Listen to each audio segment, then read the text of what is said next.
Welcome to Female He Created Them, a podcast about women in the Christian intellectual tradition. In each episode, we discuss an important text from the history of Christian thought broadly described, and analyze what it says or implies about women from a philosophical and theological perspective. We interrogate the categories, assumptions, and conclusions in light of the holistic teaching of the Church on the dignity of the human person as Imago Dei. You can subscribe on Substack or wherever you get your podcasts. Thanks for listening.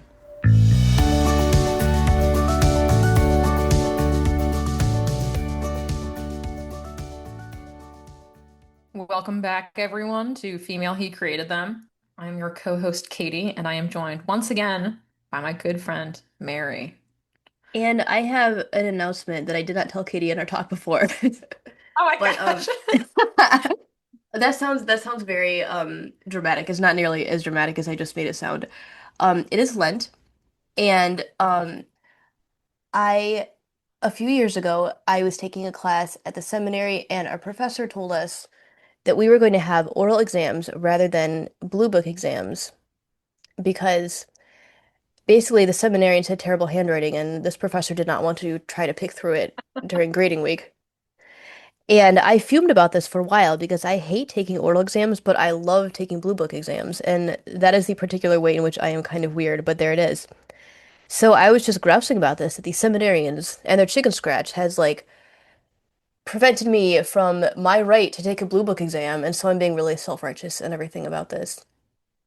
And as I'm stewing about this, I came to the conclusion that it is actually not only an offense against charity, but also justice to write in terrible handwriting if you were expecting somebody else to read it. And so I continued self-righteously grousing about this.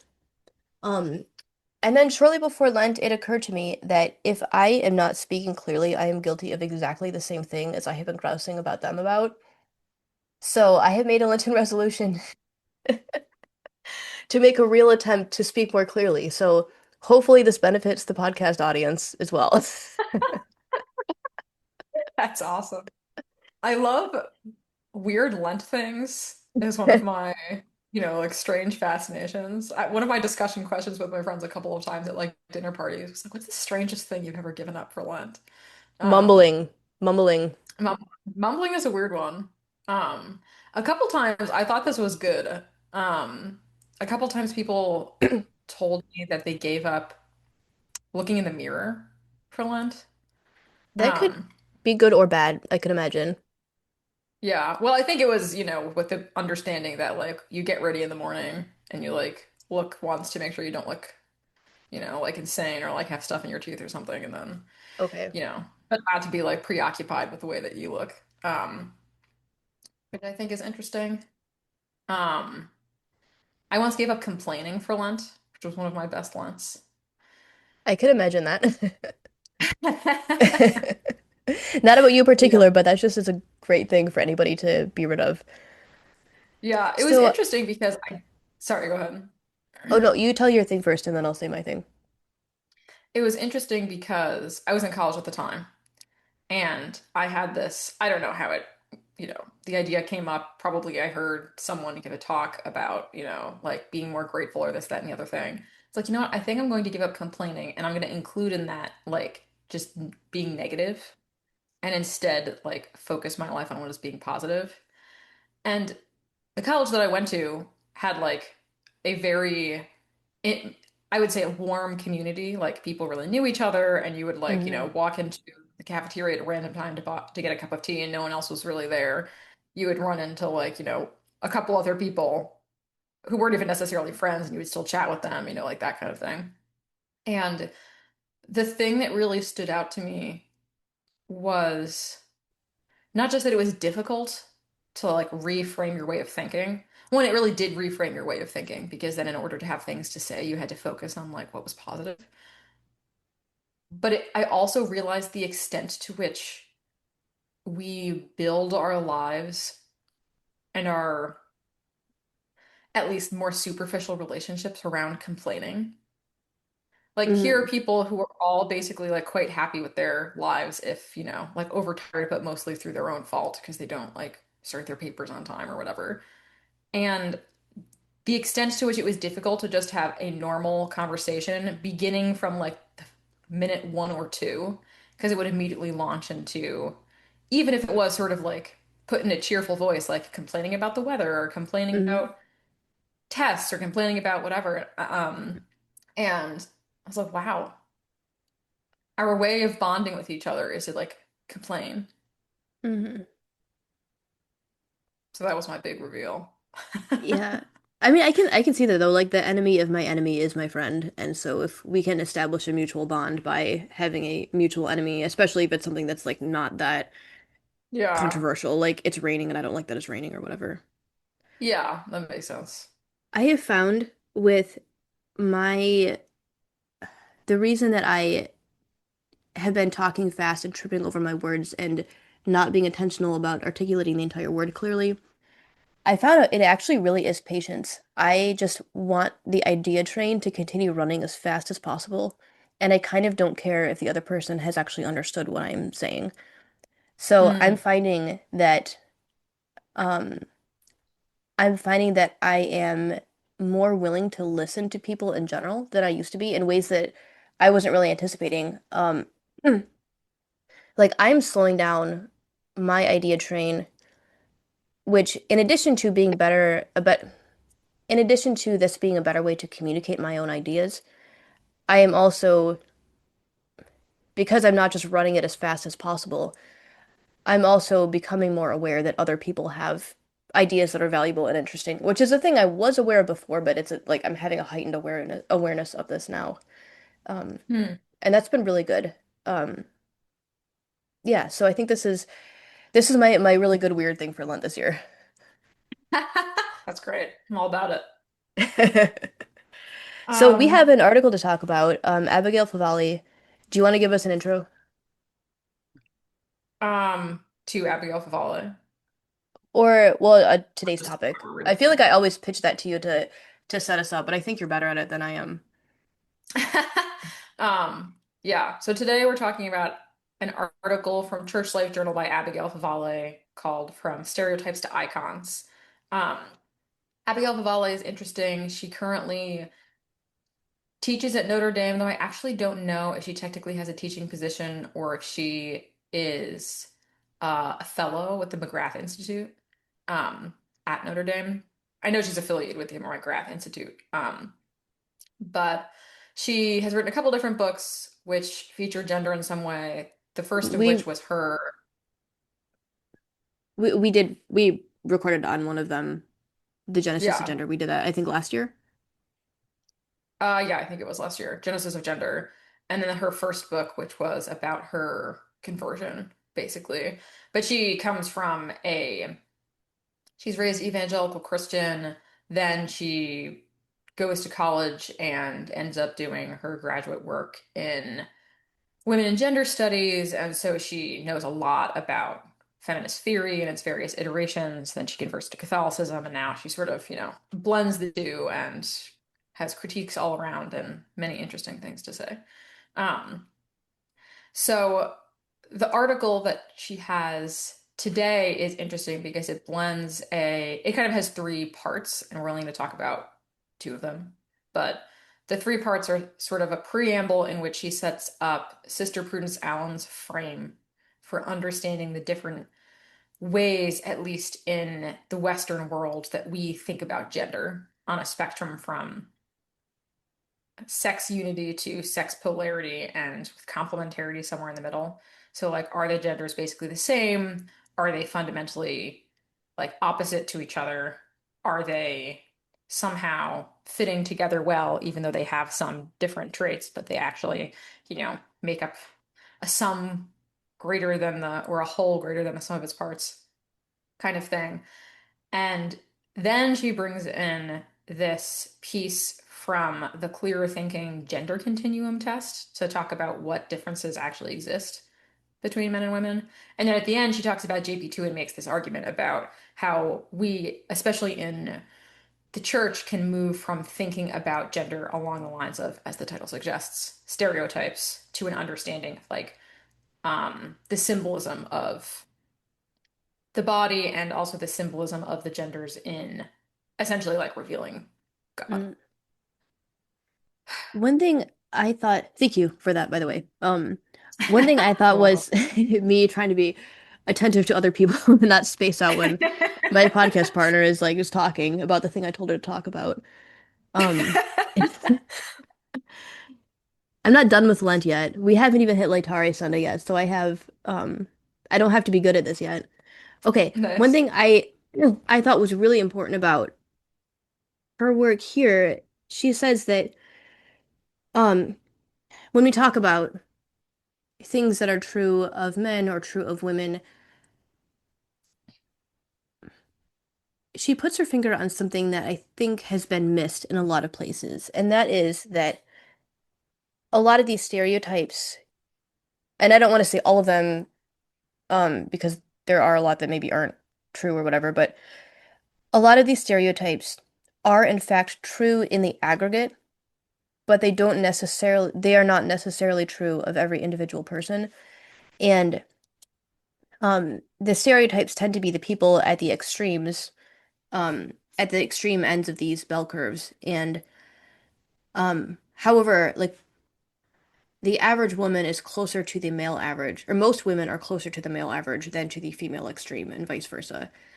So if a Hmm. woman says, well, I don't really like shopping, I'm not super interested in my appearance beyond being basically respectful of myself and other people and the work I'm doing. Um, I don't really find myself interested in watching sad movies or whatever it is. Um, that's probably pretty normal. Do you like my stereotypes? Those are the best ones I came up with. Yeah. The last one was especially insightful, I thought. I always wondered about that because there are all these movies that are like labeled on Netflix or whatever as like, oh, a tearjerker. And I'm like, this is not good marketing. Like, why would you label it like this? But then I But meet people like other, it though. There are people that yeah, they're like like, this oh, it's like stuff. you'll just cry and cry. I'm like, Why this would you is want to do why that? this isn't working. This is not a good advertisement. Like, I like to be happy. I do not like to be sad. I just don't know why you think negative emotions are a good thing. That and also real life is tragic enough. I don't need to add the burden of like artificial characters unless there's something really meaningful. But in that case, I don't know, there's a lot of suffering in Dostoevsky's novels, for example, but there's also a lot of meaning and there's value in reading them aside from this is just going to make me cry. Yeah, I think I also, yeah, tend to, if it's something ahead of time that I know is going to be sad, then I tend to avoid it. Even movies that like I really like, but I know there's an element of it that is sad, I tend to be like, am I like currently in the place where I, like right now, am I emotionally disposed to like be able to like handle that and bounce back, or am I just like not interested in, suffering right now? Uh, Interesting question, but yeah. So Favale starts out by making the distinction between what she calls first order sex differences and second order sex differences. And first order sex differences are the ones that are like strictly biological And binary, like there we could talk about an and absolute binary. binary there, yeah. Yeah, there's an absolute binary. And so this would be, I think the way that she puts it is that males have a body which is organized around the production of small gametes and procreating through insemination, and women have bodies that are organized around um, procreating through gestation, I think is how she Mhm. put it. I think she gave two words, but I don't remember the second one. Um, and second order sex differences are the ones that are psychological or like personality. And those, she says, and that's what she spends most of at least this section that we're talking about now, she spends most of this section talking about. And she says stereotypes are based on this group, right? The second Mhm. order sex differences. Because stereotypes are typically just about personality, right? Like, oh, women are Mhm. like this or men are like this, right? Or like, as Mary was, it's like, the kinds of things that you like to do or personality traits. Um, and so the gender continuum test is based on, I think it's like 15,000 studies, or it's a study of like several studies that comprise like 15,000 different surveys of men and women. Um, and it tested like 600 something traits that have been identified as like a male specific or female specific trait. And it Can I found that jump there's in no with mean, yeah, Can I jump in quick with a correction? Because I thought 15,000 studies sounded like a lot. And so I looked at this. It's 15 studies based on a data set of 15,000 men and women from the US. yeah. So studies Yeah. containing 15,000 surveys, Oh, individual wow. When you surveys. said survey, I thought, no, okay, never mind. When you said survey, like you're thinking of it, an individual person taking a survey. I was Yeah, thinking of like the administration of the survey of lots of a whole people as survey. one Yeah, survey. yeah. Yeah. Okay. All right. Sorry. Go Um, ahead. and found that of the like 600 or something traits that they selected, the ones that there were only 18 that showed a meaningful difference that was regularly correlated according to gender. Nine correlate to female, nine correlate to male. And the other thing was that none of these correlations were, I don't know how you say this, large. They weren't considered large differences because in order Mm. for it to be a large difference, the correlation needs to be more than zero point 0.5. So it needs to be more than, I guess, like 50% likely. And so it's on I guess a scale of like up to one. One would be like a perfect, like 100% of the time. Mm. This having this character trait means that you are fill in the blank sex. Um, and then decreasing from that of like how closely that correlates, that having that trait correlates to being a particular gender. And most of Can I? them were below zero point 0.3, I think. Yeah. So she said, I'm just going to read this paragraph to kind of illustrate. Um, she said there's one trait which among the 600 reflected the strongest correlation to sex, which is sex focused. And yet we see that even in this most pronounced difference, women are closer to the male average 37% of the time, and men are closer to the female average 28% of the time. And this was a trait that was most predictive of sex with the strongest correlation. Yet we still have a sizable minority of men and women that are closer to the average of the opposite sex. So like yeah, these things do tend to be like there are real patterns that we see, but they're not absolute things by any means. They're not even close to absolute. Yeah. So the way that I'm not, like a person that easily understands graphs unless they're very simple. So all the stuff about like correlation and statistics and blah blah blah. So basically the idea is that they would be surveying people to self-identify as like having certain traits. And it would be, as I'm sure you can guess if you've taken personality tests, which I'm guessing most of you have, um, that it's not like, are you happy? But it's the question is like, when I'm happy, I show it. And then you answer like totally agree, agree, somewhat agree, Mm. neither agree or disagree, etc. Um, and gathering all of those together. And so they average in order to get like what is the typical quote unquote male score or the typical female score on each of the traits. All of the men who took that test or whatever the survey, all of the men who took it, their scores are averaged together, and that is the male typical score on that Mm. trait.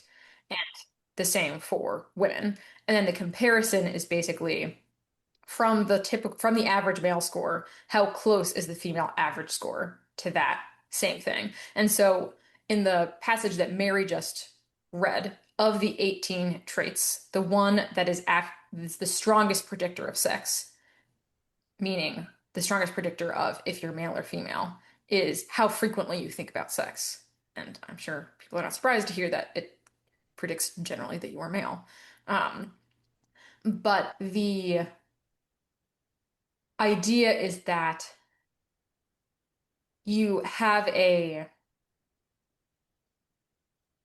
continuum, as the name of the test suggests, that shows like what percentage of men have, score themselves as -2, meaning totally disagree. that I often think about sex and what percentage of women score themselves that way. And so forth for like, oh, I sometimes do, I often do, I always do, or like that kind of thing. And you have varying percentages who answer each of these ways. So you actually have a lot of variety, both within humanity in general, but also within the sexes. And in general, the sexes are pretty close to each other. Like if you look at the Mm. Favale article, which we'll link to in the show notes, most of the graphs that she shows that show this continuum, even when, for example, the blue line on a particular trait, the blue line is consistently higher than the pink line, meaning, more men have a higher score on this trait. The lines still basically are following each other, Mm. right? So, for example, one of the ones that she looks at is risk taking, which is a male typical trait. But look at the if you look at the chart, right, from the center of people who would say that they're neither very risk taking nor very unrisk taking, there are more men than women. And as you get closer to the more risk taking side, the blue line stays above the pink line, but it's not very far above the pink line. Yeah. And by the time you get till the end, it's a very small percentage of both sexes would say they are like extreme risk takers. Yeah. Also, I just want to throw in here a kind of a pet peeve of mine. When people talk about risk taking, when people talk about risk taking, they just kind of completely ignore how new human beings come into the world. Like when we think of risk taking, I sort of think that I don't know. When we think about risk taking, we usually think, are you going to go do dangerous things like I don't know, do you want to go bungee jumping? Does that sound fun to you? Or skydiving? Does that sound fun to you? Or are you willing to go into a scary place, which is a thing that people do professionally if they are police officers or firefighters or whatever, or in the military, these kinds of things. And I think more often we more often see men than women in those spaces. But because men don't have the option, like a woman could become a police officer, a man cannot become a mother. And so pregnancy and birth are just kind of excluded from this whole thing, from this whole idea of risk taking. And then women seem to, I don't know, I think that piece, I don't know, I guess I'm getting off topic here, but I think that piece often gets excluded from risk taking. I'm not sure how you would integrate it because men do not have the option to pursue this way of living or Hmm. this thing that women do. Um, I don't know. I Yeah. guess it was just Mary's pet peeve side tangent there. Maybe we can return back to Favale. I mean, I think it's an interesting point because something that so another, um, I told Mary I was quickly taking I had taken it before, but I was quickly retaking the gender continuum test this morning just to see, like, what my answers would be. And the question of risk taking is interesting. One of the questions they have about risk taking is not physical, and I do think still is like a good, like the question they ask is, how likely would you be to make a high risk investment? Um, Okay. and meaning like, financial investment. Hmm. Um, and I think that the um and that, is one of their, I guess, like three questions that they ask about risk. Okay. Um, and I do think that one, it seems to be like there's a little bit narrower of a description of what constitutes risk because I think that and I was trying to answer it this way to be like, no, I think these do constitute risks that like I have taken in my life. Hmm. But the risks that I have are typically not like, yeah, I'm gonna go bungee jumping. I did stuff more like that when I was younger. And I've noticed it's interesting. I've become much more risk averse, even like in the past 5 years. And Hmm. not just like I don't want to do that thing, but situations that would not have made me have like a physiological reaction of Mm, like fight or flight now do. And so mm, it's like harder to do things that are, whatever. Like we're out hiking and everyone's like, we're gonna go off this trail and like, go up this place and climb on this rock and like take a cool picture. And even like 5 years ago, I'd have been like, oh yeah, that's like no problem. I'll do that. And now I think the same thing, but as I'm doing it, it's like I feel very afraid. mm. And anyway, so that's, interesting self-revelation, or maybe an uninteresting self-revelation, depending on what you guys think. But Yeah. Another piece that I think doesn't get accounted for when we talk about risk is just the risk of being a woman. Um, Mhm. like I think of whether I or my husband is more comfortable going to a gas station after dark. Definitely him. He's a lot more, I don't do it. I don't go to a gas station after dark. But also like the experience is going to be different for him versus for me. And it is in fact riskier for me than it is for him. And I think so like the same material behavior or external behavior, it is risk taking in a different way for a man versus a woman. Yeah. And I think and I mean, to a certain extent, it's, there's always some risk involved, and maybe it's just that like men are less cognizant of these risks But because also less vulnerable to them. Like, are they getting weird comments about their bodies when they go to the yeah, gas I guess it station? depends on the kinds of risks you're thinking about because I live in Chicago. So the kind of risks I'm thinking are about like very large men that I know who have been held up at gunpoint and like on their block, So Oh, wow. so guns hurt men and women the same. So it's not Yeah. so to that extent, yeah, but it's like you definitely are not like the same kind of target or for the same kind of that there are like at the high end the risks are the same, but a lot of the lower Yeah. end risks uh Mm. are not there.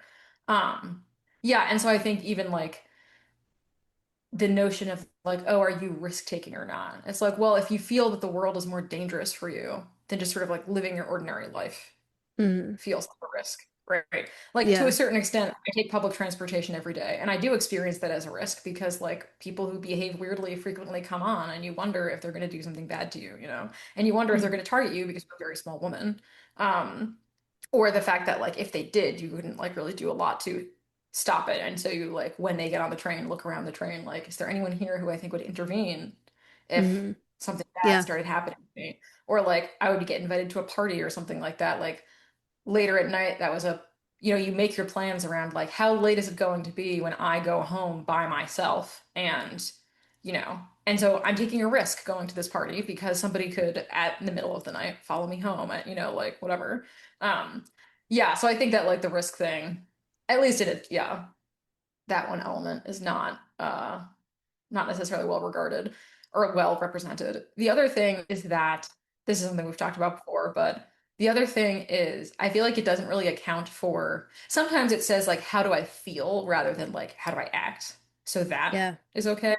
But one of them is how I was thinking that it doesn't really take account for, like growth and virtue. Mm. Because a lot of the questions are like, oh, if someone does something wrong to me, I want to like take revenge on them or, like blah, blah, blah, blah. I'm like, well, yeah, but I believe that that is bad to do. Yeah. Like I may feel I this believe interior that you're supposed impulse. to be. I may feel this interior impulse, but I decide not to do the thing. Yeah, exactly. And so some of the traits, even if they are more like one of them, maybe we should also just like list all the traits that way people know what we're talking about. But There were like 600 though, but I don't think she listed all of them.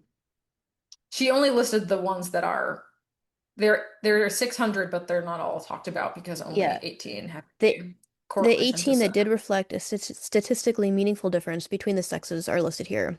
Improvisational, unusual, complexity seeking, amicable, honest, warm, forgiving, aesthetic, emotionally aware, peaceful, compassionate, unselfish, sex-focused, thick-skinned, risk-taking, self-valuing, at ease, self-defending.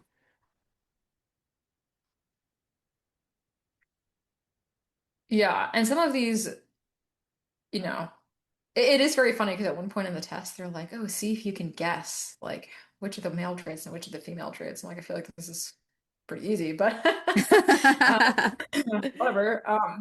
And the oh, but one of them, for example, the forgiving. Like I feel like a couple of them that are female typical traits are traits that you maybe not traits, but are qualities or virtues that you're supposed to practice, right? Like you're supposed to forgive. We're told that Yeah. very explicitly in the Gospels, And so it doesn't seem like it really takes into account always, which, is fine because it is not Christian, but also I think people besides Christians have a sense of, and or religious people have a sense of, Mhm. wanting to be a better person than they are naturally in some senses. Um, yeah, but it doesn't really take into account like, yeah, I have noticed that I am an angry person and I react with like wanting to get even to people Mhm. interiorly. And this is something that I've spent a lot of time working on in my life. Um, and yeah, but I will, the other aspect of this is that there's sometimes this complaint that like Christianity and maybe especially like the way that it's articulated, the way it has been articulated since Vatican II, let's say, complaining that it's been sort of like, feminized. It's like, well, a lot of the traits, I'm sure that it's possible to like have these traits in a way that doesn't necessarily like redound to your individual virtue. I don't really want to get into that right now because it seems like it would be kind of long to parse that out. But yeah, but it does seem from this that like a bunch of things that are just considered virtues that you ought to practice in Mhm. the Christian faith are things that are traits that more frequently occur in women than they occur in men. I think in terms of, I guess in terms of rhetoric, I don't know. I'm I'm really hesitant. I'm really hesitant to say that women are naturally more virtuous than men. Yeah. I think this question of whether or not one of the sexes is more naturally virtuous, obviously my mind goes in like a bunch of different directions as soon as we introduce this idea. Um, but related the aspect of it which is more directly related to the article would be the point that Mary brought up, hopefully after we started recording and not before, so that you guys know what I'm talking about, is the idea that there being significant personality differences between the sexes is something that is true in the aggregate, but rarely noticeable on the level of the individual. Maybe not rarely, but um, If you're a man and you not don't like really like sports, significant. that's not actually that weird. Yeah. Even if the Um, Diocesan Men's Conference is really advertising that there's like a former B-list football player who prays the rosary every day and he's going to be speaking at the men's conference.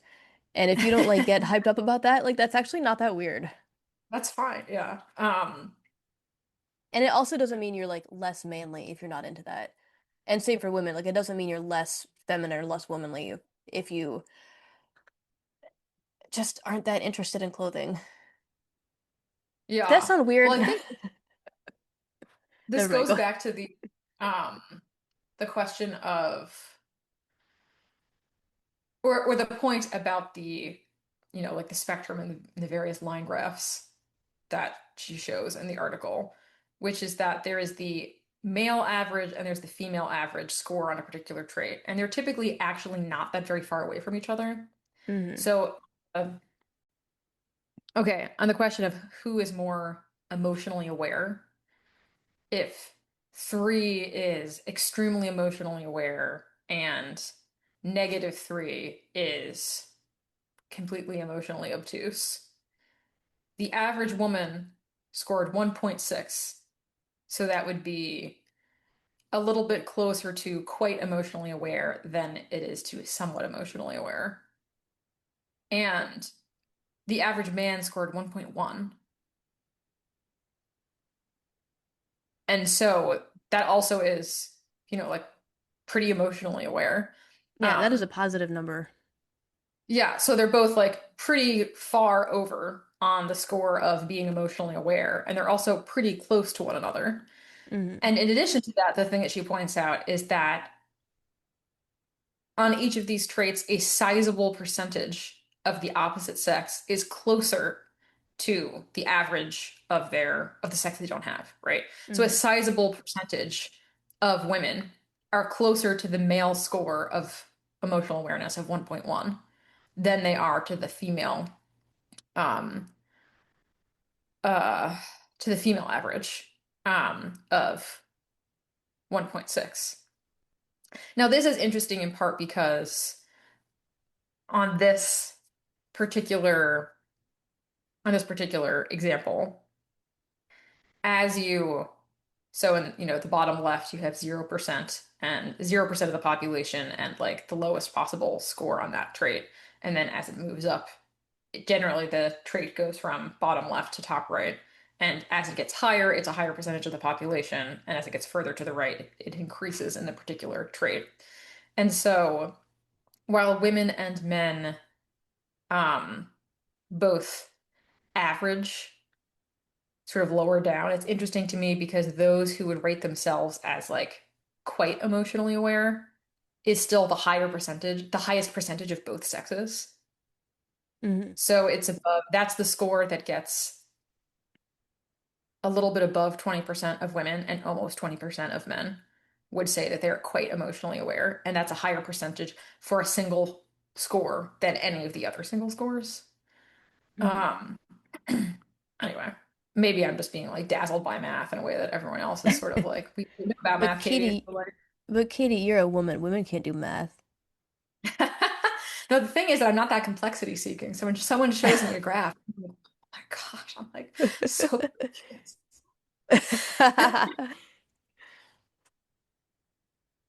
The other aspect is I feel like the complexity seeking answer. So this is interesting because maybe by complexity seeking we mean the fact that men, I mean, I don't even know how to stereotype this because I have difficulty even understanding what it means from like what the stereotypes are, but Favale thinks that that's like very male coded. Um, Maybe it's the idea of liking sort of vaguely coherent systems that are not that like clean cut, that have like a lot of different small parts and details that you can focus on. Um, That doesn't even necessarily sound male coded to me because that sounds like coordinating an event, which is female coded. Very female coded. Yeah, so this is interesting because I guess the idea of like complexity seeking, I wonder to what extent um complexity seeking as they are understanding it is related to like conflictual, right? Like the questions they have about like, do you debate? Are you likely to contradict the opinions of others? Like that kind of Oh, thing. okay. Um, and I also wonder to what extent it's, like the sort of standard observation that like Silicon Valley is like all dudes because Hmm. men love tech and no matter how much money you put into encouraging girls to be in STEM, little girls are just generally not as interested, even if they're doing Hmm. well on their math tests. They don't find it that compelling. Um, Hmm. and I wonder if that's the thing that's like very male coded that I can imagine they would be thinking about of like, oh, well, code is really Hmm. complex. Like, yeah, but human relationships are also complex, and women Yeah. are typically good at those and much more interested in them than men are. This is interesting. I don't want to get too far down this tangent unless it's more interesting than I right now think it is. But there are complaints in our culture. There are complaints from certain Catholic spaces, um, and other spaces that the world has become too feminine, and that is the problem of the world is that things are too feminine. But at the same time, as you are pointing out now, um, tech is very male coded. There's not a lot of feminization in tech, and that also seems to Mhm. be a big part of the problem in the world. Um, Mhm. and obviously, here we are recording a podcast with computers and Zoom and the internet and things like that. But like, I'm not here saying that tech is all bad, but I don't know. Obviously, there are some pretty significant moral and anthropological problems that are going on in the tech industry and kind of affecting the rest of the world. And that's very, very much a male-coded space, a male-heavy space. Yeah. I wonder, and this maybe goes back to the,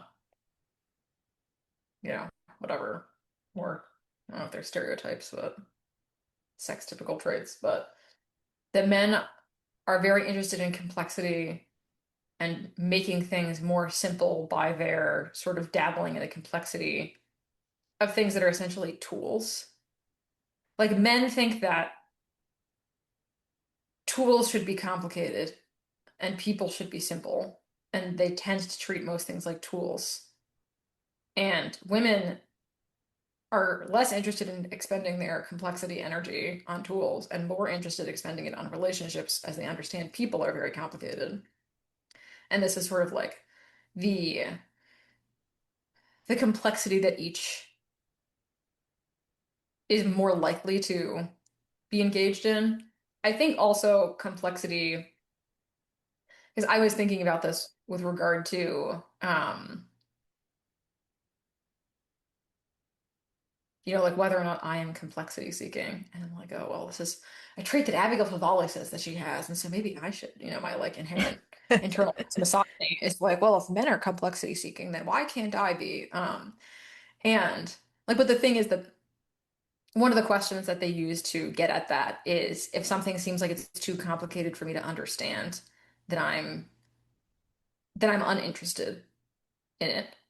Like, well, this is not a good way of phrasing the question because if something is in fact too complicated to be understood by me, then if I knew that ahead of time, like if someone told me and was able to certainly say, you will not understand this thing, then it would be stupid for me to spend my time, I like, disagree with that actually, because what are we doing right now? Like, what is this whole project about? We're understanding men and women and God and anthropology and all of these things that are definitely beyond us, but here we are doing it anyway. that's true. But I will say Yeah, though that I am absolutely like that with tech. I am unable to use Bluetooth and I have tried and it just doesn't work. Um, yeah, and I don't know, my husband and I have this running joke that I think is not uncommon, where he pushes the exact same buttons on my phone and it works, but if I push those buttons, then it doesn't work. And he's like, "Did you try restarting it?" I'm like, "Yep, couple times." And he restarts it and then it works. And I don't it can know. tell. It can I tell that it's probably being touched by its master rather than by the. um but like and I'm aware that if the stakes were higher, I would be able to figure it out. But they just aren't that high, partly because I don't need Bluetooth. I can plug things in or just not listen to the thing or whatever. Um, but also like I so I don't actually need Bluetooth. And also like he's usually around. So if I want something connected via Bluetooth, then I can just ask him and it's going to take probably 1% of the amount of time that it would take for me to figure it out. So yeah, I admit that like there are spaces in which this is hard and I give up is how I respond to it. Um, but there are other spaces, literally what we are doing right now, in which like it's hard. I don't know. I'm enjoying this conversation and I'm just kind of blathering, so maybe I'm not working that hard in this particular conversation. But but like wrestling through ideas is work. It's hard and a lot of people don't really want to do it. They're not inclined that way and that's fine. Like we have different skills and um different gifts and different inclinations. But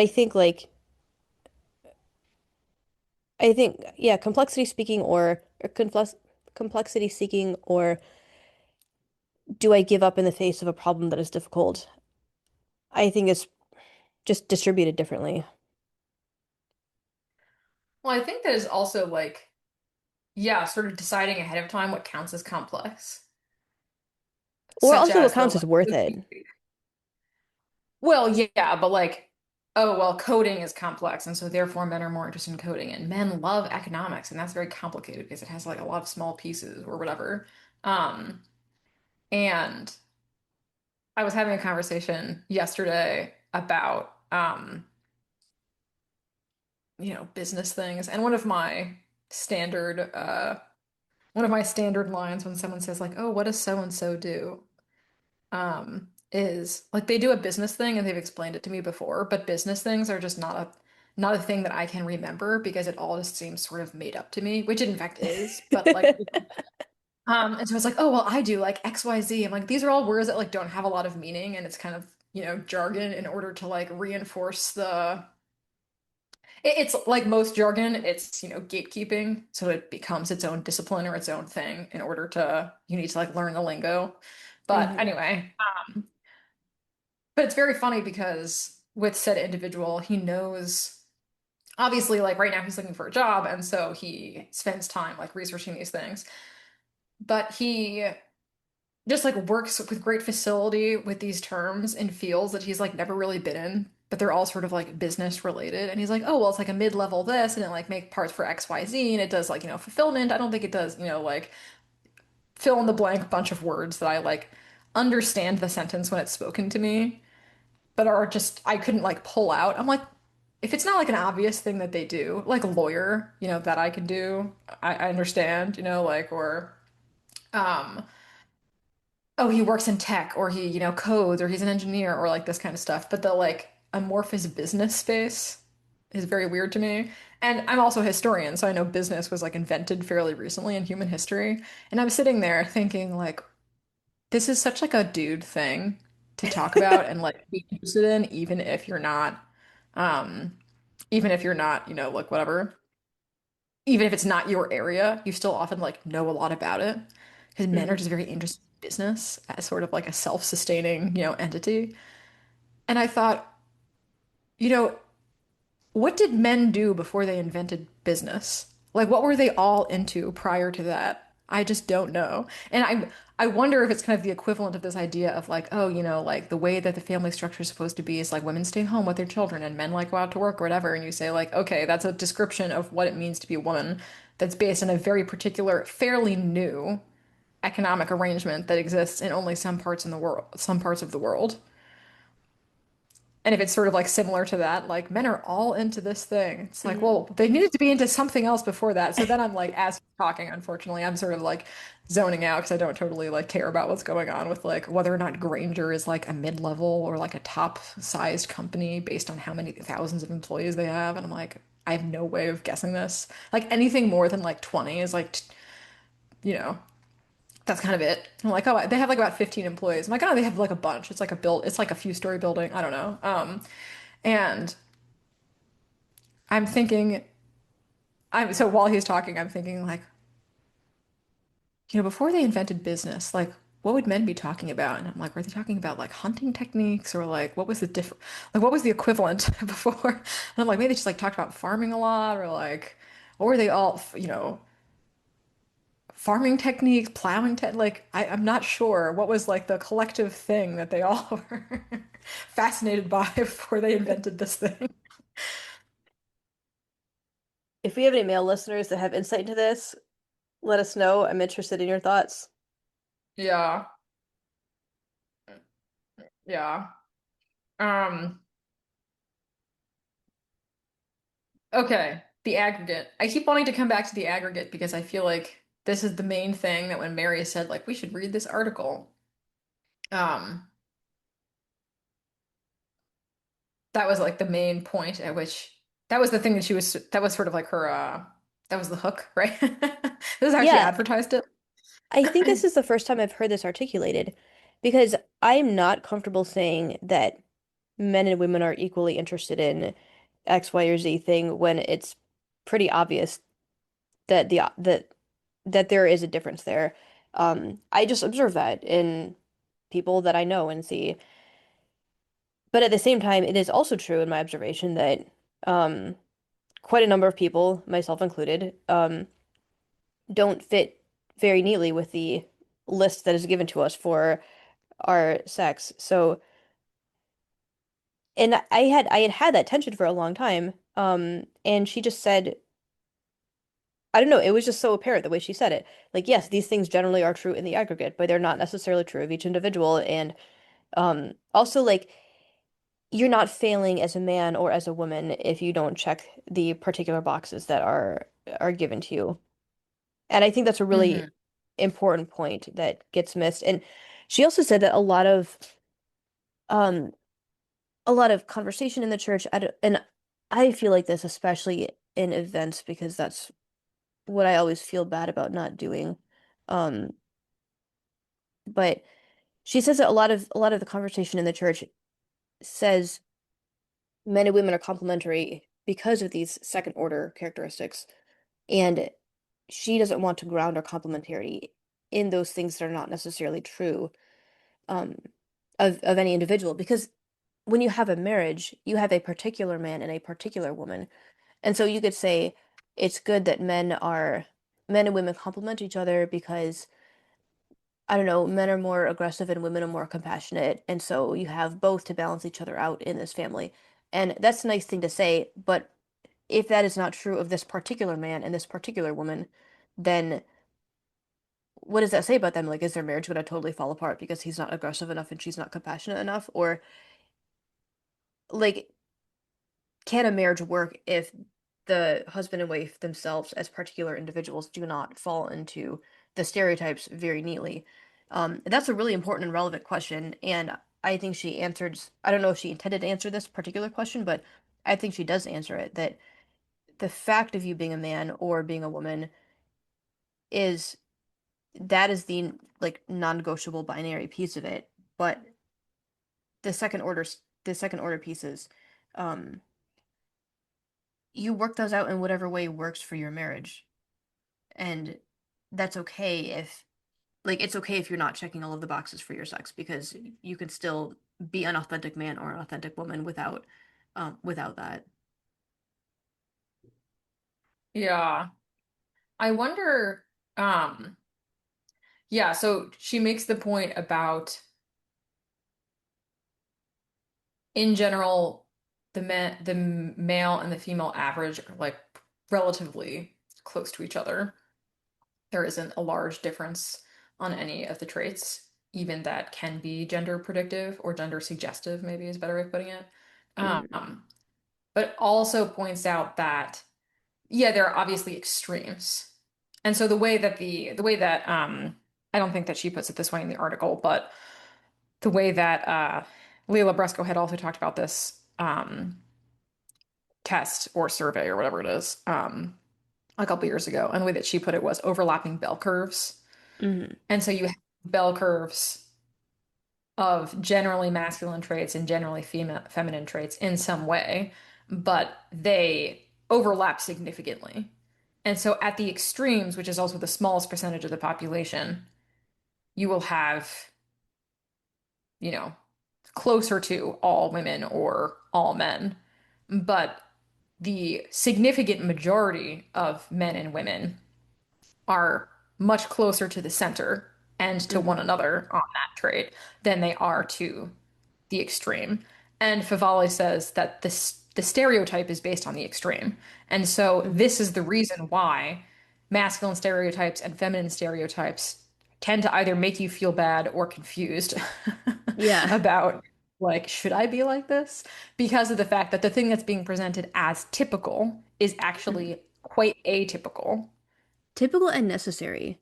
Um, like these are the female stereotype traits, and it is necessary if you are going to relate to other people in any way as a woman. This is what you bring to the table, and it's important and necessary. And how are your children going to function if they do not have a mother that checks all of these boxes in the female typical traits? And Hmm. then it's like, well, I don't check that particular box, so are my children going to be ruined then? And what's wrong with me? And am I ruining all of my relationships because I'm not living this way because I just don't feel like it works for who I am? Or should I try to cram myself into this box and act this way even though it doesn't really work and that's not really how I'm made? Um, yeah, and that's not a good place to be and not a good way to talk about who we are as people or as men and women. Yeah. And I think on the level of the individual, the point that complementarity is actually on the individual, the level of the individual, or maybe like the individual, the level of the particular, right? And besides like first order complementarity, which is that as a woman, in order to reproduce, you need someone who is biologically male, Mm, um, and vice versa. mm, Like that is the binary of complementarity that is universal. But in second order differences, the complementarity that you're looking for is, yeah, is particular. And I think the way that it's often put is like in the, opposites attract idea of like, oh, well, you will typically, in a lot of marriages, not all, but in a lot of marriages, you have one person who is the planner and one person who is the like spur of the moment person. And you have one person who is the more like calm and peaceful, and one who is the like quick to get angry, but also quick to get things done, or, like whatever the various traits are that you can think of. And you can say that on the aggregate, the one who is, I actually don't know if supposedly men or women are more planners, and more organized. It's not on the list, so maybe that's actually not a, male or female trait, but I or feel like that masculine depends feminine on the trait. space. I feel like it depends on the space. Like there's some spaces it seems that men tend to be more organized and other spaces where women tend to be more organized. But on the level of the individual or the particular, right, Mm, is the level where complementarity comes in your actual life. And so you could say like, oh, in the aggregate, like relationships will have one person who is more compassionate and one person who is more, motivated by, is more aggressive and more motivated by anger or like something like this, or one person who is more of a planner and one person who is more spur of the moment. And on the aggregate, you could say, oh, yeah, like typically the man in the relationship is like this and the woman in the relationship is like this if you're averaging all of the scores mm. together. But you would still, and maybe you would have, since you're then dealing with two people, um, maybe the way that the relationship dynamic plays out would have a higher score, a higher gender correlative score overall. Because if it's like you have a most men in the population have the stronger correlation of this trait than most women in the population, then just through math, it seems like often the one who is more that way would be Mm. the man in a particular relationship. But it's not predictive of who you are as a person or Yeah. who your spouse is as a person. And the thing that you're looking for is somebody who, like, based on who you just are, somebody who you work well with, regardless of whether or not you're closer to the male average or the female average on any particular trait. Yeah. I think that a lot of times in our conversation about marriage, not you and me, but I mean like broadly in the church, the conversation about marriage, about men and women tends to be very abstract and mystical and mythical. Um, I'm thinking of particular writers, but I don't, I'm not gonna out them right. Well, not going to accuse them right now, but I mean, I have read things where it's like it's it's important to remember that as a man or as a woman, it's not just I don't know, gender is a cosmic thing, and we participate in that by being a man or a woman or whatever. And I don't know if that seems helpful for people, then fine, but it's also important to know that you don't marry, when you marry a person, you don't marry cosmic masculinity or cosmic femininity. You marry a particular person. And if that particular person is a man who is not really into sports, then like that's fine. And if you're a man and you marry a particular person who, um, now I'm like forgetting all these stereotypes, like he just isn't that interested in wearing jewelry, like fine. Like we don't all, we don't all have to we don't all have to embody the cosmic idea, someone's cosmic idea of what masculinity or femininity is. And like you have to navigate your marriage and all of your relationships as I am the individual person that I am, and this other person is the individual person that they are. And um if they're not into the things that they're like supposed to, air quotes, be into because of their sex, then like that's fine. That's just not who they are as an individual. And I think it indicates, if anything, the fact that not every woman is very interested in embodying beauty indicates to me that femininity is about more than embodying beauty. And we need to, instead of telling her, you need to get with the program and dress up, rather, we should say, maybe our idea of femininity is a little bit too cramped. And maybe we need to expand it to include women who don't fit the stereotype. This seems like a good segue to talking about embodiment. And icons, Because you just said the word embody. I did. That's more word association than anything else. Yeah, We'll let's go talk with it. We'll about go with it. embodiment and icons. I thought this Um, was really interesting because it left space for mystery. Like she talks about um imagine an icon of Joseph holding the Christ child and imagine an icon of Mary holding the Christ child. If we were to describe these two images in terms of abstract traits, we would likely have a lot of overlap. Tenderness, love, protection, and yet these images are not interchangeable. The difference arises from embodiment. And I like this a lot because I hear what she's saying. It is different. There's something different about it. We would use a lot of the same vocabulary for it, but there is something different about it. We can't quite put our finger on what the difference is. And as St. Paul says, it is a mystery, and I think we need to respect that. And I think she does a good job of doing that. yeah. The other thing she points out, so basically her argument is that if we want to understand, like if we think it is the case, as she does in following JP2, who she is citing extensively in this section of the article, that there is, yeah, like the mystery of something about the Trinity being revealed in man and woman because we know that they are both made in the image of God, but are also different from one another. Mhm, Um, which means that something about God is being revealed in the fact that we have two sexes. mhm, Um, but saying that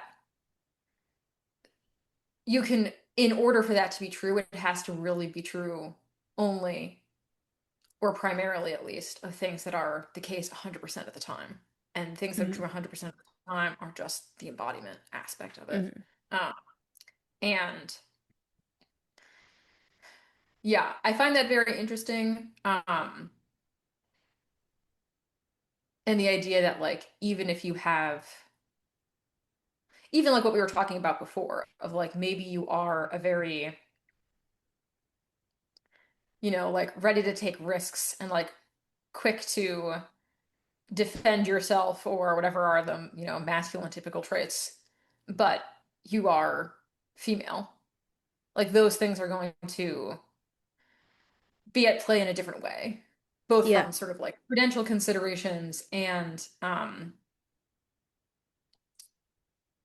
I think like the positioning to children, which is interesting because her argument um is that John Paul II basically says that they're in our embodiment or an icon of God, and our complementarity is also an icon, specifically of the Trinity, because it's a relationship. Mm, Um, but that there is a distinct mission. So men have a distinct mission and women have a distinct mission based on their positionality in the relationship because of their embodiment. mhm, And the distinct mission for men is to be the guardians of the reciprocity of the gift.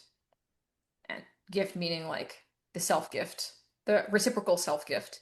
And so JP2 paints it as actually the one who is primarily the receiver is the man, because the man receives woman as a gift from God. And then in the sexual relationship, woman's self gift is more sort of like baked in to the fact of it than man's self gift is. And so that asymmetry, in fact, makes it the responsibility of men to basically ensure that the gift is free and also that it's mutual, meaning Mm-hmm. that he is the one who needs to make sure that the relationship is free from domination and concupiscence, and so that the woman is actually free in this situation, and also that he needs to match her self gift with his own self gift. And she says that, and she, following JP2, so okay, he says, she says, that the woman's special mission is to be, she uses this, she quotes JP2 as using this phrase that women are the sentinels of the invisible. That was in one of the, I think, Letter to Women. It was in one of the JP2 documents we read. Um, but this idea that women's embodiment makes them, the extent that women's embodiment makes them, in some sense, automatically maternal, quote unquote. It's this mission to um, basically like the most vulnerable. And so this is sort of the emblematic or paradigmatic example of this would be, like pregnancy. Um, but that in some sense, pregnancy can be analogized out to other things. And so it's like those whose worth or being in some way is invisible to others, those are the persons that women are sort of like specially tasked with Mm-hmm. um, defending. And so this is interesting because in part I was going to say that in part it in fact makes women more mothers and men more husbands. But maybe I don't even agree with my own statement there because when I read Love and Responsibility with Philosophy Club, and one of the big things was that, yeah, understanding fatherhood to mean something different than our sort of like bare biological description, and then make it Mm-hmm. seem like, oh, men who are involved in any other way are sort of like notably good in a way that's sort of like above the average expectation, rather than think like actually what it means to be in the reciprocal self-gift, specifically in what JB2 means in saying like the woman's self-gift is more baked in, is both that women are more vulnerable in the sexual act, but also one of the specific ways in which they are vulnerable, quote unquote, is that they can get pregnant, Mm-hmm. which then is, itself a vulnerable state. Um, but the idea would be that actually the responsibility that men are taking on in engaging in this relationship or this particular act with a woman is specifically all of the things that would be bound up with care either of you or of the child. Mm-hmm. All of those things are included in my self gift. They're not extra that prove I'm like a really good guy. And obviously, if you're doing the things that you should do, then you are a good person, right? But I Yeah. feel like there's sort of like this expectation of like, well, base level for women are all of these things, like monitoring your health in these ways. And like, do I think you should stay home? Do you think you should stay home sometimes? Do you think, like all these things of like, this is just what it means to be a mother. But to Mm-hmm. be a father, it's enough to just have impregnated somebody. And then Mm-hmm. like it's above and And a beyond to paycheck. do anything else. You need a Yeah, and a paycheck paycheck. too. Yeah. Um, Which is and it's really above and beyond. dehumanizing, honestly. I think it's really dehumanizing Yeah. to reduce a person to their reproductive capacity, like their bare reproductive capacity and a paycheck. Like, where's the humanity in that? Yeah. Yeah, that's an interesting point. Um, Yeah, I think something that, so Monica, who has uh been on the podcast before, something that she mentioned of noting as a cultural shift that she feels like she's observing more amongst our generation, whatever that may be, more recent people who are kind of, either going to be sort of like proximately interested in becoming parents or who are in fact, like in the process of, like have young families. Um, that it's not so much that, like, compared to our, maybe on the aggregate, compared to our parents' generation, it's not so much that men seem to have been sort of like browbeaten into the idea that, like, you need to be involved or you're a bad guy because of like advances in feminism or this kind of thing. but that there has been in some way, and maybe this is part of the feminization of culture, I don't know, but there's been in some way a space opened up for men to, in fact, be interested in fatherhood in the same way that women have historically been interested in motherhood. And so it's now culturally acceptable to say, like, and this is something that's funny to me because one of my, um, close friends was saying, I made a comment to him about like, yeah, the sort of, art in some way, the popular culture that you're fed, especially like as a teenager, is that like, oh, men don't want you, but women are all obsessed with men, and like old maid, who knows if you'll ever get married, like all of these kinds of concerns about like, oh, the man just wants to use you for sex, he's not going to stay around, like, et cetera, et cetera, and that men are not interested in relationships. And his response to this was, yeah, I guess like men don't really consume that kind of art and we hang out with each other, so we're all aware of the fact that we want to be in relationships. And then that is our like preferred mode.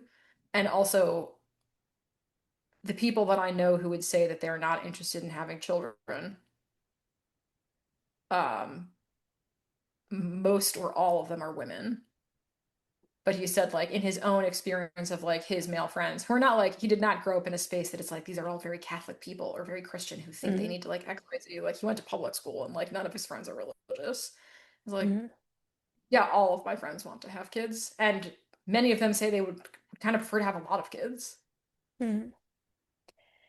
Yeah, I think of that's interesting because I think of a couple single men that I know, and because I have been told so often that like men don't want relationships, it's a kind of an elite thing for a man to want a relationship. He's an extraordinary man if he wants to be in a relationship with somebody else. Um, Kind of fed a lot of the same things that you were talking about. I think of a couple men I know who are not married and they're, I would say, mid-30s or older. Um, they have all expressed a desire to marry, and it, like, for different reasons, hasn't worked out. Um, but, but I think, like, I hear the complaint on the women's side that like there aren't really a lot of good men out there to marry. There are not a lot of marriageable men out there, and the ones who would make good husbands are already husbands or priests, so they're not kind of called for, not really available. Um, I think I do know more single women than men, so there may be some truth to that. Um, but at the same time, like I know a fair number of single men who are interested in marriage and family, and it just for different reasons isn't working out. Back to the switching of the microphone and the plug. Oh, hey Yeah, everybody, that please subscribe to our podcast so Katie can afford the equipment so that she can have her computer plugged into the electrical outlet and into her microphone at the same at time. the That would same just be time. amazing. Yeah, or I just need to buy a new laptop that has like a real battery life. So that's another option, but Maybe um we'll publish your address and some nice subscriber can just send you the equipment. that'd be nice. Yeah, and then the stalker could come at the same time. Yes. The Yeah, I was having a conversation last night, and the question that I posed was, do you think being a man is difficult? This was to a man. Mm, Do you think being a man is difficult? And his response, which I found quite interesting, which is why I'm bringing it up now.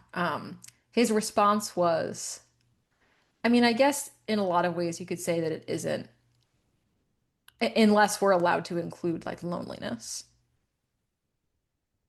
mm, And I was very struck by this because on the one hand, we talk, there's a fair amount of buzz on the internet about the epidemic of male loneliness nowadays. And, we talk about like men are not as good in relationships, they don't have as many close friends, like blah, blah, blah. But it's interesting to me because again, the thing that we've been sold is sort of like men are less good at fill in the blank this time relationships because they don't care about it, don't value it. It means nothing to them. If you want to have a meaningful relationship with them, it's kind of on you to make it happen. mm, And they will possibly be sometimes willing to be dragged along kicking and screaming.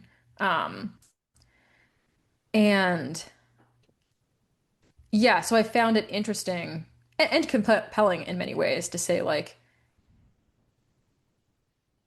yeah, having fewer, both enculturated and maybe natural or a lower likelihood of, being in an aggregate group that has lower general, like, relationship skills, um, means that you can live in a sort of like relationally impoverished space. And Hmm. that is something that is, in fact, yeah, very difficult. It's very difficult to be lonely. It's very difficult to not have meaningful relationships. And it would also be very difficult to have very difficult to then like get into a situation, for example, like, meaningful relationship with a woman, if you don't really know what the expectations are or don't really have at that point like a lot of skills in relating in that way that would Hmm. make somebody, happy in a long-term relationship with you. And how do you move from not having those skills to having them if other people will um if the primary person who in some sense could teach you those things um notices that you don't have the skills and then is like, okay, well, I'm breaking up with you, or like whatever. Hmm. Unless you are allowed to include loneliness. I think that's an interesting way of phrasing that. I have felt about as a woman sometimes it's like, well, I mean, kind of what I was saying with risk taking. Like, men get all the credit for being better at taking risks. And I want to say, well, women take risks if we're allowed to include pregnancy. And I kind of that's kind of like how I felt when I heard it phrased that way, unless we're allowed to include this. And I think there are a lot of things that are real about the human experience that we feel we're not allowed to experience or not allowed to care about or not allowed to acknowledge as part of how we experience the world. Um, and I think it's important to make space for those things. Um, like like yes, you are allowed to include loneliness. That shouldn't be a question. And I don't know, it feels kind of sad that it would be presented that way. That like I don't know if I'm allowed to talk about this part of my experience or acknowledge that it is real and it's hard. Yeah, I agree. I also think that maybe part of the question is like it's been observed that at least in our current situation this is more a problem for men than it is for women. Mm. But is that is that correlation, is it something that actually pertains directly to being a man? As Not opposed to like, being a man in our culture. yeah, or like our particular historical moment, or I just happen Hmm. to be lonely with other lonely people. But because obviously it's not true that like women are incapable of being lonely, or all women have like tons of rich relationships. Mm. And so maybe you could say like, oh yeah, that's like a second order difference or whatever. But it does seem that, but it does seem that there's something particular to it, and so including it as like, I do think that men are more lonely because even the women that I know who most of whom are not married, but even the women that I have been, friends with during the course of my life, who in our adult life would spend their time complaining about how, you know, they're lonely and, want to be married and maybe they'll never be married and, like there's no one to marry or, whatever, fill in blank. Um, but when they say that they're lonely, they mean I have an idea of like a total relationship that I want with someone. And as long as I don't, like, I feel that to be unfulfilled. And Hmm. as long as that's unfulfilled, I feel somehow, like unhappy about that. Hmm. But when they say that they're lonely, like the people who tell me they're lonely are also the people who have like a list of 10 people that they talk to on the phone on a regular basis about like all of their thoughts and feelings. And like they actually have a ton of very close friends, usually, Hmm. um, who they're in like good communication with and will like fly around the country to spend a weekend with or, whatever.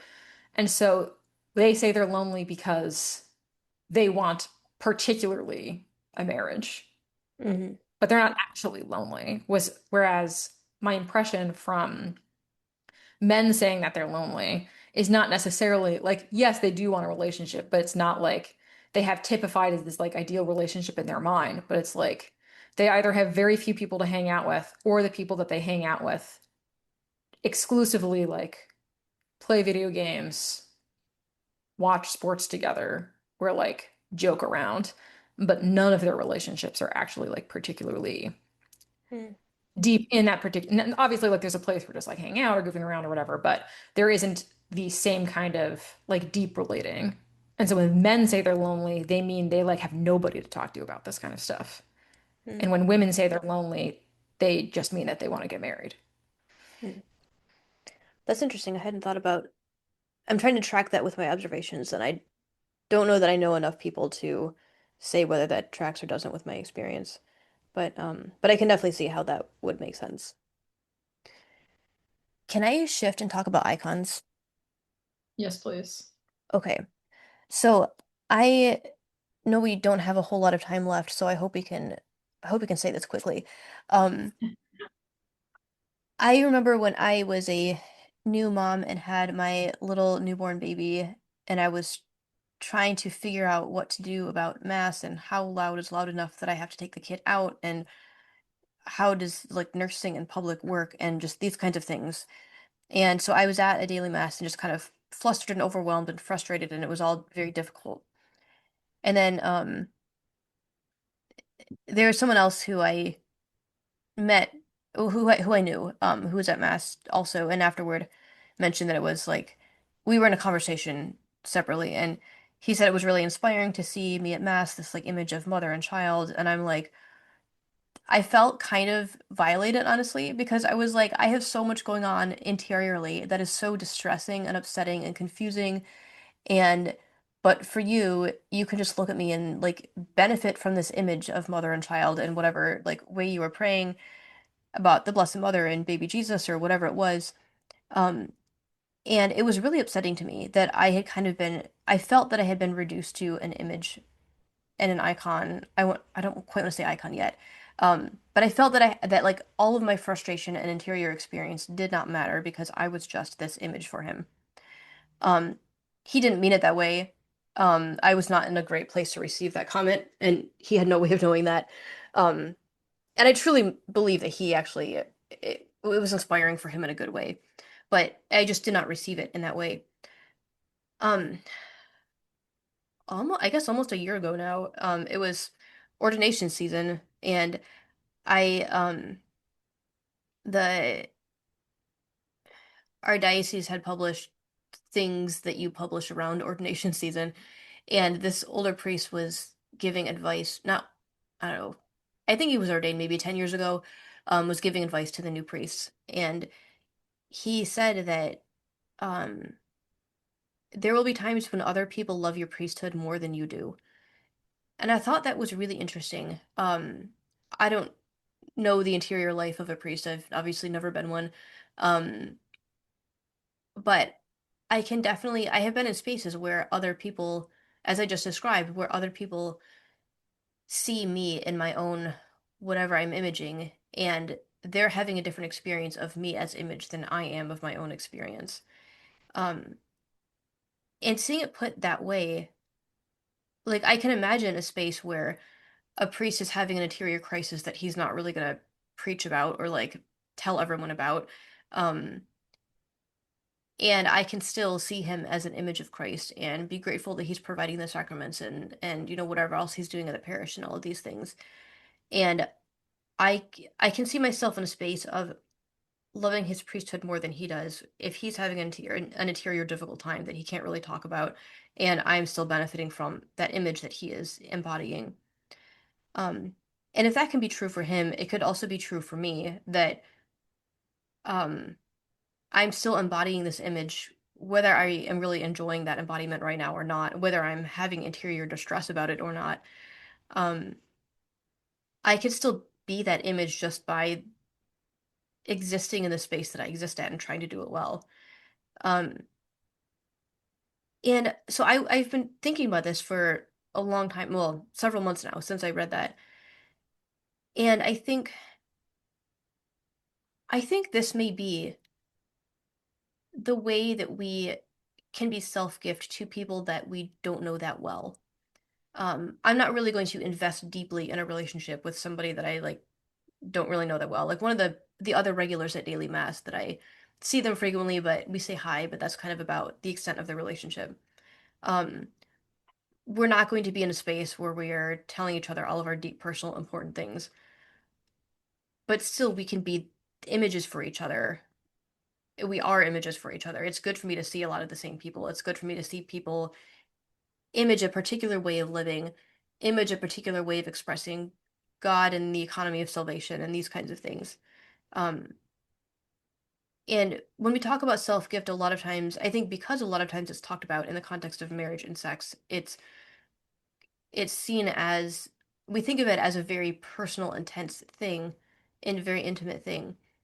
Um, but I don't have that relationship with very many people, and I think we can still be self-gift to people that really only encounter us briefly or iconically. Um, and I think being okay with being that image is the interior shift that I needed to make, that I can be this image, and it doesn't mean my emotional distress doesn't matter. It just means, or my interior distress doesn't matter. It just means that, like, even though I have whatever interior experience I have, I still am this image. And that can still be a way that I am a gift to others, even if that's not like, even if it's an icon rather than a really intimate relationship. I'm interested in your thoughts. Did that make sense, actually? Maybe we'll start there. It did. I think so. At one point, I started articulating my, gender distress as, I've been exposed to the same, great art and like, the beautiful paintings and the poetry and women being like beauty and muse and like all compassionate mother and self-sacrificing, whatever. And sort of in an abstract way, also finding that to be something that is like lovely to have in sort of the economy of all things that exist. Hmm. But the sticking point being for me, like, but I'm a person. I'm not Yeah. that. And I think that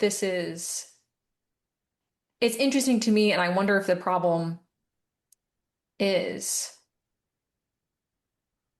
removing a tendency to, and maybe this happens to men too, but obviously I care more about women because that's what the podcast is about. Um, if this being a thing that we do to women where we sort of sublimate or elide their the thing in which their personhood consists, which is their individuality, and Hmm. instead turn them into just instantiations of an image, which is also sort of like a poetical expression of the image, right? Yeah. Which taps into like a different, it's not like other than reality, but it's not the same as like realism, as it were. It's sort of like Yeah. different, mode of understanding. And the extent to which, and this is something that came up in the Gertrude Van Lefort Eternal Woman book that we read, which interestingly is Abigail Favale's favorite book or her favorite book about women. Um, is this idea that there can be a way that you turn the image into the fact, like mentally, and make it such that, like, oh, well, in the kinds of heroic, like, women, one of the things that women are as an icon is like an icon of heroic self-sacrifice, Hmm. especially like for their children or like for their family, like for the vulnerable, that kind of thing. Um, but and part of this is the idea of like, self-effacing or like losing identity because of like the need of someone else or whatever. Hmm. A lot of things you can say about that. But the problem comes in when we say what it is to be a woman is to be made to basically have no identity and just be made as the way that Mario Hmm. put it, I think was that women are made to like be trampled on Hmm. rather than like women. are known throughout history as and within humanity as ones who are quick to make heroic self-sacrifice in Mhm. certain kind of situations or whatever. Um, yeah, you should go. Do you think so? Everything you said, do you think that could also apply to priests as well? Because I feel like it seems to me that a lot of times they get sort of iconized as well. Um, like he's the image of this, he's the image of this, he's the icon of this. And if he has an interior difficulty, if he's just like tired, like I don't care. I need like I expect him to um be cheerful and loving and provide sacraments and attend to all of these needs. And if he has personal difficulties, it doesn't matter. It seems to me that priests get a lot of that same thing. If we Yeah. have any priest I, listeners, maybe you can let us know what you think. yeah, I have an immediate reaction to that. I have a couple different immediate reactions to that because I worked very closely with priests for a long time and I worked in a seminary for a long time. And so I've heard much more of their pseudo internal dialogue or internal Hmm. forum rather, not internal dialogue, but like their intramural dialogue, as it Hmm. were. And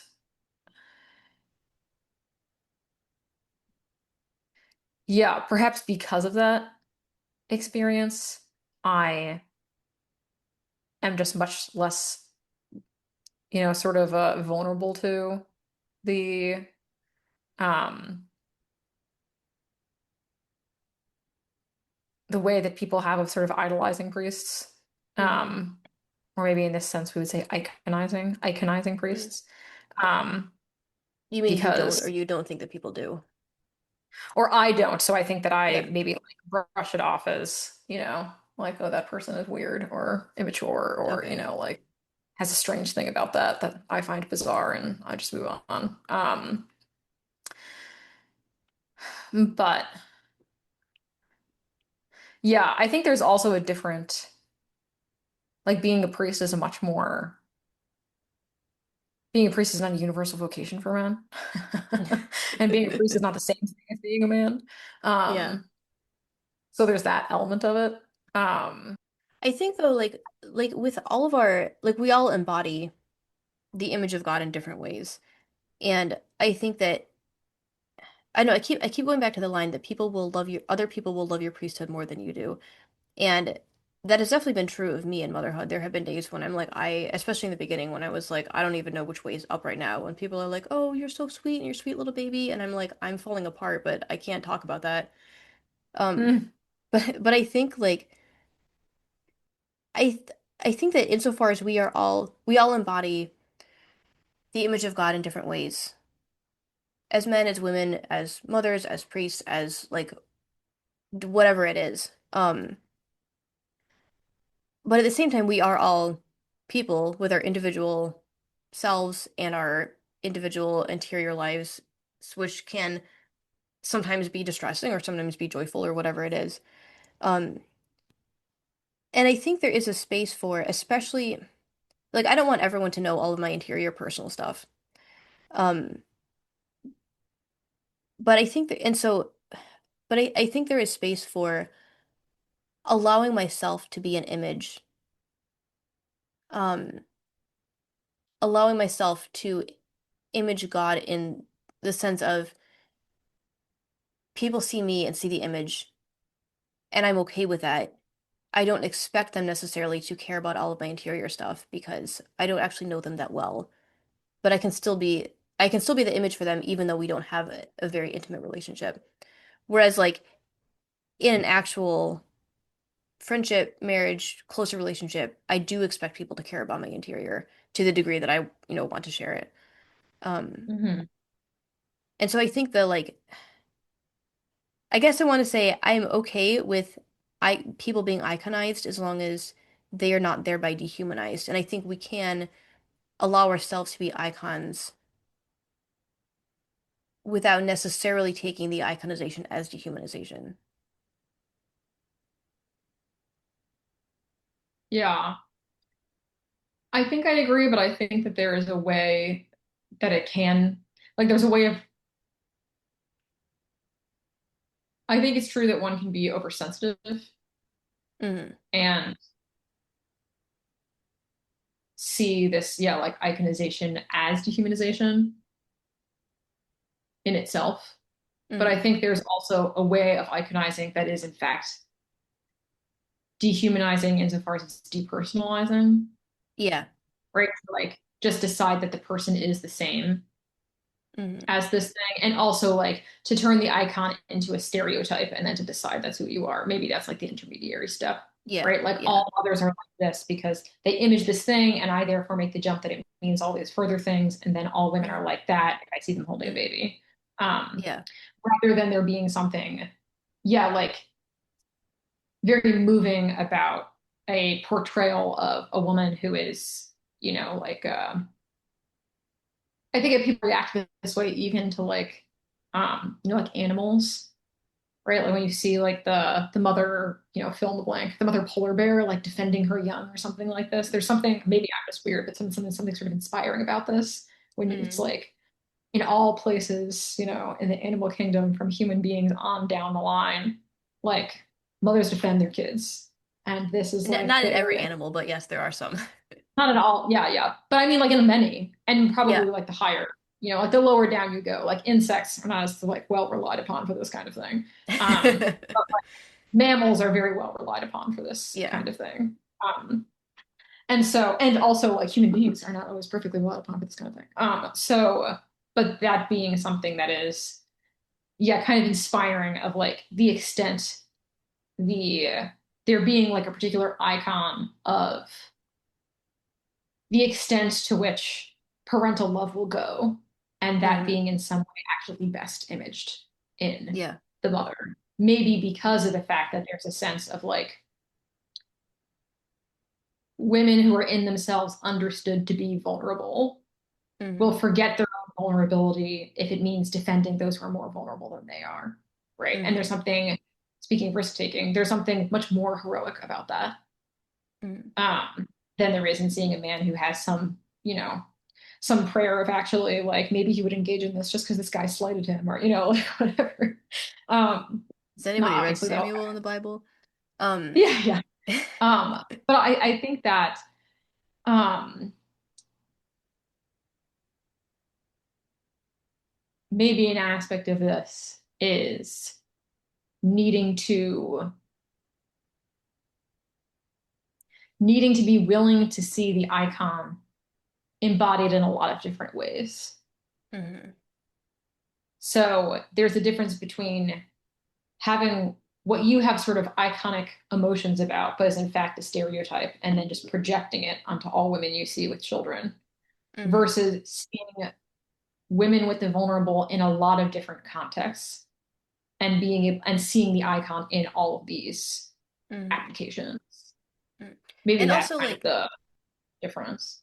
I'm placing myself in the position of the polar bear and the polar bear mom. And if I were out there risking my life to defend my fuzzy little white cubs, um, then if someone was just like standing there gazing at the scene and saying, "Wow, look how iconic and heroic this mother polar bear is being," I would be offended by that because are you going to help? Like, I'm about to die, my cubs are about to die. What are you doing just staring at me? Yeah, you're all about to die, so I don't know why you're not just helping out instead of Yeah, and I think waxing. like um I think that that is an important piece of understanding that so a person is an embodied icon. At the same time, that is not all they are, and it's important to not get lost in abstractions and understand this person is in fact a person and has things going on that we need to be well, I don't want to say we should need to be aware of because I don't want a lot of random strangers actually being aware of all of my personal things. But to know that Being people aware that have there are personal things is yeah, different there than are knowing yeah, there are specifically what personal they are. things and if yeah, um yeah, and then I mean there are situations where you do have a responsibility to help someone and it may be because you're a close friend and you do need to listen to what's going on in their life or because there's some external circumstance like I don't know, the woolly mammoth is trying to eat my polar bear cubs. What else are there predators? Are there other predators in the North Pole? I have woolly mammoths on my mind, Yeah, even though I know that they are extinct. polar bears are probably a bad example because I'm pretty sure they're an apex predator, so I think maybe you're I right. shouldn't have included them. Yeah. But the mama bear is the stereotype right there. Is the image. Um, Yeah, yeah, exactly. Like I'm skittish when alone, but you will die if you come between me and my yeah. guys. Um, yeah, I actually have a conference, so we need to wrap up, but I feel obliged in the vein of something else we're going to record about soon. I feel obliged to when there's a thing that I disliked pointed out. And related to the what is the best icon of the God who makes himself vulnerable for the sake of self-sacrifice. And my argument Polar being that that's bear. actually women Definitely with him. polar Polar, bear. yeah, yeah, definitely polar bear. Choose a slightly smaller bear in order for it to truly feel with some sort of like competition. Yeah, but the icon, yeah, the icon, like if the thing that is being portrayed is God being so lovely that he goes loving that he goes and lovely, so loving that he goes to the point of total sacrifice for the sake of his children. And specifically that he does this not by fighting, but by being vulnerable and putting himself between those who are more vulnerable than him and harm. And obviously the harm is great because it's, salvation, so whatever. It seems like the icon of that we have in nature is usually women, right? And that's sort of like the not that men never do it or that it's not also seen as like, heroic or that like fathers don't sacrifice themselves for their children, but there is something very particular about the image of the mother. And When that you is were in some saying, sense like the most maternal thing. Um, and I bring this up because, as we have had a couple episodes about woman as the image of God, blah, blah, blah, blah. The thing that maybe we'll eventually stop disagreeing about because she will get on this page, which I have been trying sort of remotely and once in one conversation that was short after a lecture, that Favale, the reason that I can't be totally on her team is because she belongs to, I think, this sort of older generation that is very fixated and totally happy with men image God and women image things that are in relation to God. And I do not think you can actually say men and women are equal if male specifically image God and female specifically don't image God, even if they image things that God loves. yeah, when you were saying about the idea that women are made to be trampled on, my first thought was, I don't, you don't take my life, I give it, and that is the difference. Um, Mm. like it is one thing to put yourself in harm's way for the sake of someone you love and are charged with caring for. It's another thing, like that is giving one's life, whereas just like being trampled on is having your life taken, and that's a really important distinction. Yeah, and the fact that historically and now women can be victims of violence and oppression is not the same thing as to say what it means to be a woman is to be trampled on. But in Yeah. fact, the thing that's more revelatory of what women are is the heroic ways that they actually quite regularly in oppressed situations in like the third world and historically like the quite heroic ways that women on a regular basis comport themselves for the sake of protecting those around them even when they have like basically no resources. Thanks for listening. Please like or subscribe to help us reach more listeners.